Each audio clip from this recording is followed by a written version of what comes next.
Sir बताएं आज court में क्या मामला पेश आया? जी आज ये जो साइफर केस पे उनकी बेसिकली उनकी पाकिस्तान तहरीक इंसाफ के चेयरमैन इमरान खान के वकील हैं, उनकी दो रिक्वेस्ट थी। एक तो ये थी कि वो कह रहे थे कि जो जज हैं ट्रायल कोर्ट के, जो अबुल हसनात जुल्करनैन, उनकी जो अपॉइंटमेंट थी वो कानूनी नहीं थी, जो उन्होंने प्ली ली थी। और दूसरी वो ये कह रहे थे कि जो जेल ट्रायल का फैसला है ये भी गलत, जो नोटिफिकेशन है वो भी गलत था।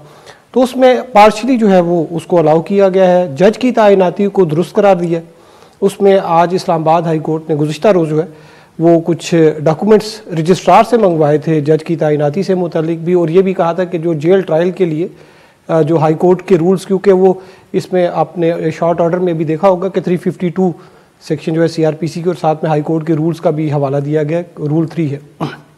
उसमें जब जेल ट्रायल के लिए अगरचे जस्ट डिस्क्रिशन है, स्वाबदीद है जज की ट्रायल कोर्ट के कि वो किसी जगह पे भी ट्रायल कर सकता है, लेकिन उसको इन्फॉर्म करना होता है, परमिशन लेनी होती है हाई कोर्ट से कि मैं यहाँ पे जेल ट्रायल कर रहा हूँ। तो वो हाई कोर्ट की परमिशन तो वो नहीं थी चीज़ें।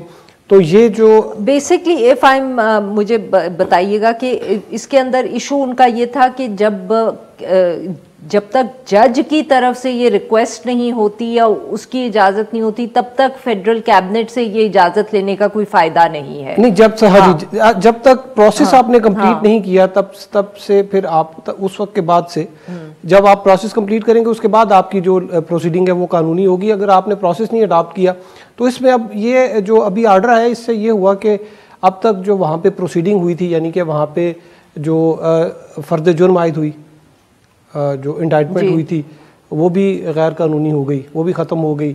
जो विटनेसेस जो थे, चार के करीब विटनेसेस जो है उनके बयान रिकॉर्ड हुए थे, वो भी अब ये जो प्रोसेस अब तक जो वहाँ पे चला था वो ख़त्म हो गया। और अब डिनोवो ट्रायल जो है वो होगा, और जो डिनोवो मतलब दोबारा असर नो ट्रायल होगा, सारा ट्रायल असर नो होगा। और अगर ये जेल ट्रायल करवाना चाहते हैं, क्योंकि देखें जज की तैनाती तो उन्होंने कहा दुरुस्त है, ठीक है, तो जज जो है उसके पास ये कंप्लेंट भी पड़ी हुई है। अब ये दोबारा से जो है वो प्रोसिक्यूशन वो पेपर दरखास्त देगी उनको कि हम जी इनको ये थ्रेट्स हैं, ये है वो है। तो क्योंकि वो जो उन्होंने जो सारे हेयरिंग के दौरान जो देखा था, उन्होंने ये देखा कि जो जज ने जिस बात पे ये इस बात का फैसला किया कि जेल में हमने ट्रायल चलाना है, तो उनके पास एविडेंस जो है कोई इस तरह की कोई थ्रेट अलर्ट आई हो, कोई इस तरह की कोई रिकॉर्ड मटेरियल वो नहीं था।